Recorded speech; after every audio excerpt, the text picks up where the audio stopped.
All right, everyone. Today I'm going to be showing you how to make a quinoa bowl with salmon on top and roasted veggies. It's one of those easy put together dishes that's low carb and it has all of your nutrients in one day. We're going to actually serve it with a pumpkin curry sauce on top too. So there's three components to this. Your quinoa or your rice that's going to go on the bottom of the bowl, and then your roasted veggies that are going to go on top, and your salmon, and then a pumpkin curry sauce. So the first thing I'm going to do is I am going to make my curry sauce. While I make my curry sauce, I'm going to be able to bake my salmon and veggies. All right, so we're going to heat up your pan, and I'm going to start heating it up because that's the most important thing when we cook. We want to make sure our pan's hot before we add the oil. If you add your oil into a cold pan, it takes longer to heat up. And the other thing is, if you're using a really fine oil, it'll turn rancid. So try to heat up your pan and then add everything in. So what's going in our curry sauce? Curry powder, coconut milk, onion, and pumpkin. And then we're gonna finish it off with a little bit of spinach just to give it some color too. Oh, and I forgot, garlic. So first thing we're gonna do is take care of our garlic. We're only gonna use a few cloves. We're doing about a serving for about 2 people. So we're gonna do 2 salmon pieces and just a little bit of this pumpkin curry sauce. All right, so I've got 3 cloves actually. I'm gonna take my knife, I'm gonna push down really hard and then peel. So I'm gonna go ahead and peel my garlic. I'm gonna do 3 of these. So take your time. What I like to say is, if you're doing this and you don't like to cook at home, just do a few more. That way you have garlic ready to go, ready to put into your food and make taste a lot better. So I'm gonna scrape with the back of my knife and I'm gonna go in and I'm gonna give this a good dice. If you wanted to, you could add a whole other bunch of veggies into this pumpkin sauce and then just roast your salmon. I like the flavor of roasted veggies more, so I'm gonna roast my veggies that I'm gonna serve with this. All right, so I've got my garlic right here, and then I have my onion. So I'm gonna only use about half an onion, but I'm gonna dice it. I'm gonna cut it in half, and then I'm gonna peel it. If it wants to peel, there we go. And then I'm going to dice. So I'm gonna take off the end, take the tip of my knife, and make cuts throughout. One more towards here. And then if you dare, and your knife is sharp enough, go ahead and saw in between, gather everything up, tuck your thumb underneath, pull your fingers forward, and give it a good dice. And we're only using half of an onion, so if you want, I would go ahead and chop up the other half of the onion just so that you have that ready to go. All right, so we've got that, and then we're gonna start making our curry sauce. All right, so we're gonna come over to the stove. I've got my pan nice and heated. I'm gonna add my oil. So I'm gonna add a coating of oil to the bottom of that, and I'm gonna turn the light on too. All right, so now that's nice and heated up. This is the most important part when you're making any kind of curry sauce, specifically with curry powder. You wanna bloom the curry powder. So what that means is you wanna add your curry powder into hot oil and it'll actually start getting fragrant. And you do this with almost all your spices that are whole or that you wanna kind of pull the oils out of. So I'm in here and it's almost creating like a curry paste for me. And this is where I'm gonna add all my other ingredients now. So I'm just cooking this until it gets fragrant. My stove's a lot faster than you guys, I'm sure. So it only probably take 30 seconds or so, but you don't wanna burn it. So make sure you're stirring. Once you start smelling that curry powder though, you can add all your other ingredients. So I can smell it now, it's smoking. I'm gonna add my onions and my garlic.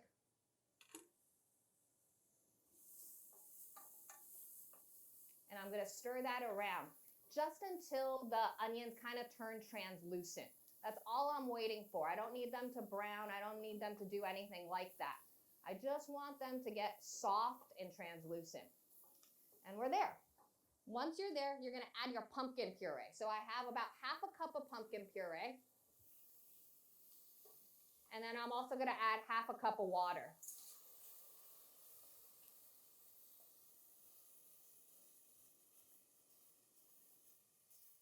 And then the most important part of this would be our coconut milk. So I'm adding half a can of coconut milk. So you can double this recipe and it'll serve 4. I'm making a serving for just 2, like I said. And you can make this pumpkin sauce ahead of time and just let it sit, or freeze, sorry. You can freeze it and just serve it on top of anything that you want. So I'm gonna let that simmer for a little bit. And then towards the end, I'm gonna finish it off with a lime too. Sometimes curry sauces can be a little bit spicy or a little, not salty, but a little bit spicy, and it just needs something to cut through. Add sugar. So if you want, taste your sauce and add sugar. Everybody's curry powders taste different. Some of them are spicier, some of them aren't. And so it really just varies on what it is that you're using. But if it is too spicy, add a little bit of sugar. If it's a little bit too, if it's not salty enough, add salt and so on. All right, so let's make our salmon now. So I've got veggies ready to go, and I've got a tray lined with parchment paper. This is what you're gonna do. You're gonna coat your parchment paper. So this is kind of like meal prepping, almost. All right, so I have this pan that I'm coating with a little bit of oil, and I'm gonna toss all my veggies on here. So I'm gonna get a pan ready, or a bowl, sorry. And I've got broccoli florets, and then cauliflower florets and tomatoes. So for the tomatoes, what I'm gonna do is I'm gonna half them. And I used grape tomatoes. You can use cherry tomatoes too. Cherry tomatoes and grape tomatoes vary just in the size that they are. Cherry tomatoes tend to be more round. Grape tomatoes are more like oblong shaped. That's the only difference. So I'm gonna add those in. And then I've also got some cauliflower and broccoli. So I'm gonna make florets out of that. And the way that you do that, I'm gonna move this.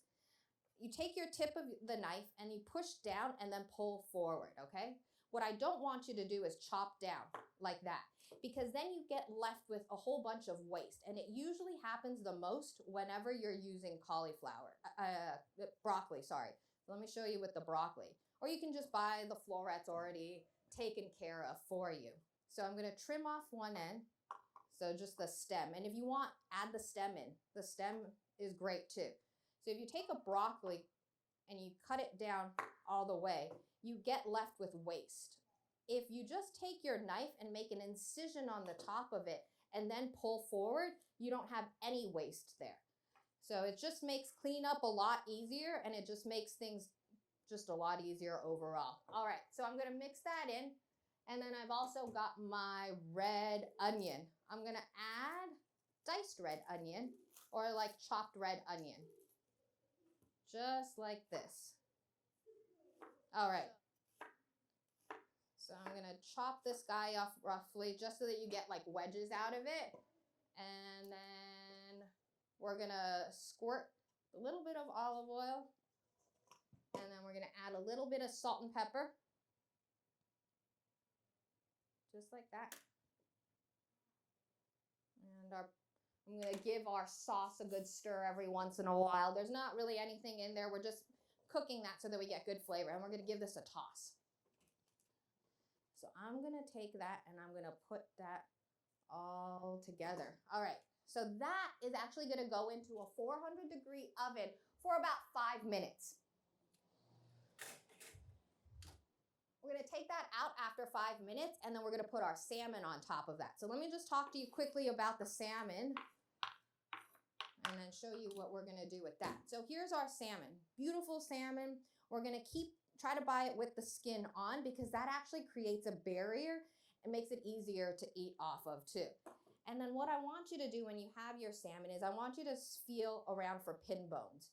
So pin bones are usually right through that middle area, right through here, and you can just take a pair of tweezers. So what I usually tell people do is have a pair of tweezers around just specifically for fish, and you just pull in the same direction as the pin bone is, you feel the pin bone going. So just feel your salmon, and if it does have it, just pull it out. Even if you're left with a few, it should be fine. So I'm gonna season these with a little bit of salt and pepper. Just like that. And then if you want, you can take this a step up. You can take a lime, give it a good squeeze. Since we're adding lime in there, it's nice to have this to go too. So what you can do is you can take lime slices. So just do thin slices, just like this.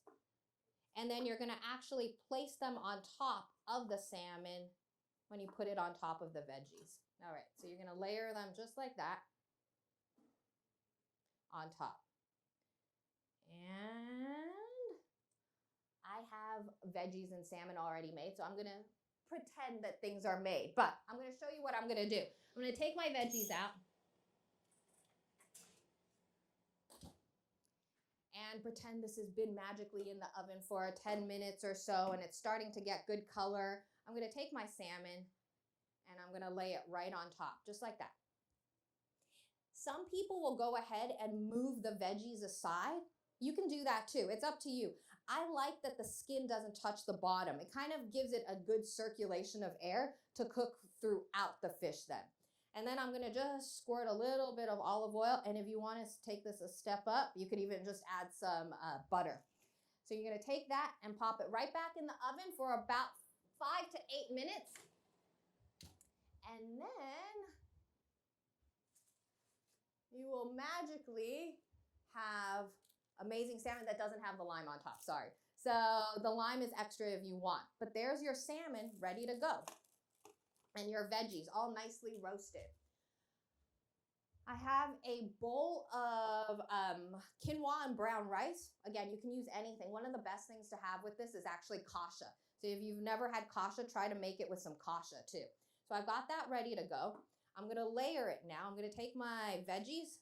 So I'm gonna take some veggies, I'm gonna put it to the side, and then I'm gonna layer it with my salmon piece just right there, right towards the top. And then I've got 2 more things that I'm gonna add before I finish this bowl off. I've got a little bit of spinach, so I'm gonna roughly chop this spinach. And then I've got pepitas. Pepitas are pumpkin seeds. Since we're using pumpkin, it's nice to have a little bit of a crunch that's gonna go in it. So I'm gonna roughly chop this.